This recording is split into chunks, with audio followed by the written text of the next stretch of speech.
சென்ற தடவை தேர்தல் நடந்ததே, இதையெல்லாம் கேள்விப்பட்டீர்களா? உருட்டு பேச்சுகளும் மிரட்டு விழிகளும் தலைப்பு பார்வைகளும் கத்தி குத்துகளும் காலை இடறி விடுவதும் மோட்டார் ஏறி ஆள் சாவதும் இவைகளெல்லாம் கேள்விப்பட்டீர்களா? வாதத்துக்கு வாதம், புள்ளிவிவரத்துக்கு புள்ளி விவரம், வேண்டுகோளுக்கு வேண்டுகோள், அது நடந்தது. இந்த தடவை என்ன நடக்கிறது?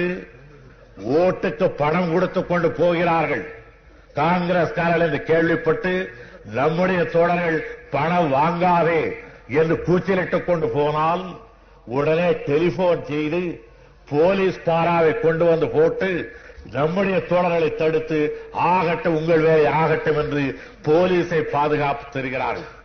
நான் போலீஸ் அதிகாரிகளுக்கு சொல்லுகிறேன், காங்கிரஸ் தொண்டர்களுக்கு நீங்கள் ஏன் இந்த பணத்தை கொடுக்கிற வேலையை செய்கிறீர்கள்? நீங்களே ஆரம்பிங்க. என்ன கெட்டுவிட்டது?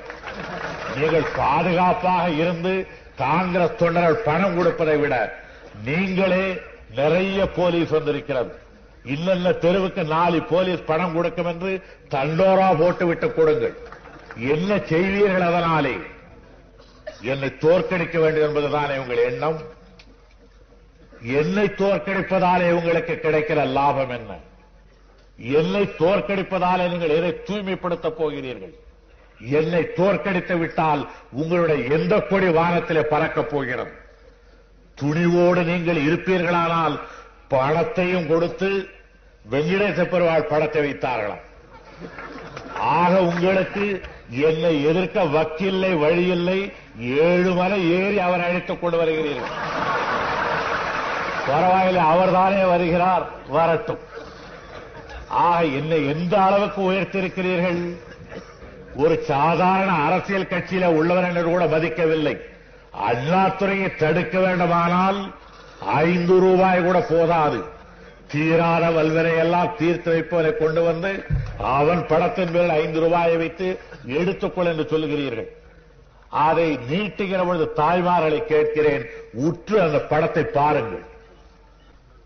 அந்த தெய்வம் எதற்காக 7 மலைக்கு அப்பால இருக்கிறது என்று எண்ணி பார்த்தீர்களா? நாட்டில் இருக்கிற அக்கிரமம் தாளமாட்டாமல் குறைவாக போயிருக்கிறது. யாரோ நல்லவர்கள் கஷ்டப்பட்டார்கள் அங்கே வரட்டும் என்பதற்காகத்தான் அங்கே போயிருக்கிறதே தவிர நாட்டில் அக்கிரமம் இல்லை என்றால் நம்முடைய வரதராஜ பெருமாளை போல் ஊரோடு ஊராக இருந்திருக்க முடியும். நீங்கள் உங்கள் தொல்லை தாளமாட்டாமல் 7 மலைக்கு அப்பால இருக்கிறவரை மறுபடியும் அழைத்துக் கொண்டு வந்து நீ அதர்ம காரியத்திற்கு நீ துணை செய் என்றால் உண்மையிலே துணை செய்வாரா?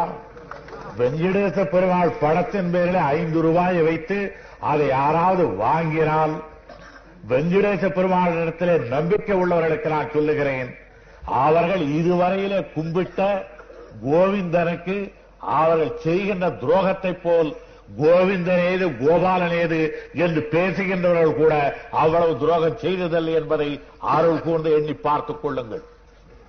கற்பூரத்தை கொளுத்து கோயிலில் அடித்துவிட்டு 4 ரூபாய் நான் வாங்கியதில்லை என்று பொய்ச்சத்தில் செய்பவனை கூட சாதாரணமாக கருதலாம். வெங்கடேச பெருமாள் படத்தை வைத்து அதன் பிறகு 5 ரூபாய் நோட்டை வைத்து அதை எடுக்கப் போகிற நேரத்தில் தாய்மார்களும் பெரியவர்களும் ஒரு தடவை முகத்தை பாருங்கள். வெங்கடேச பெருமாள் எதற்காக இருக்கிறார் என்று பாருங்கள். 5 ரூபாய் நோட்டு வாங்கி கொடுக்கவா இருக்கிறார்? கைகால் பிடிப்பு வந்தால் அவரை கும்பிட்டால் நீங்கும் என்கிறார்கள். புத்தி கோளாறு ஏற்பட்டால் அவரை கும்பிட்டால் நீங்கும் என்கிறார்கள். மலடிகள் அந்த கோயிலுக்கு போய் வந்தால் பிள்ளை பிறக்கும் என்கிறார்கள். சொத்து இல்லாதவர்கள் அந்த கோயிலுக்கு போய் வந்தால் அறவழியிலே சொத்து சம்பாதிக்கலாம் என்கிறார்கள்.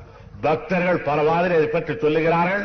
அப்படிப்பட்ட ஒரு தேவதையை கொண்டு வந்து 5 ரூபாய் நோட்டை அதன் பேரிலே வைத்தால் நான் இதை கூட எண்ணி இருப்பேன். 5 ரூபாயாவது எடுத்துவிட்டு வெறும் வெங்கடேச பெருமாளை காட்டியிருந்தாலாவது வெங்கடேச பெருமாளுக்கு மதிப்பு இருக்கிறது என்று எண்ணுவேன்.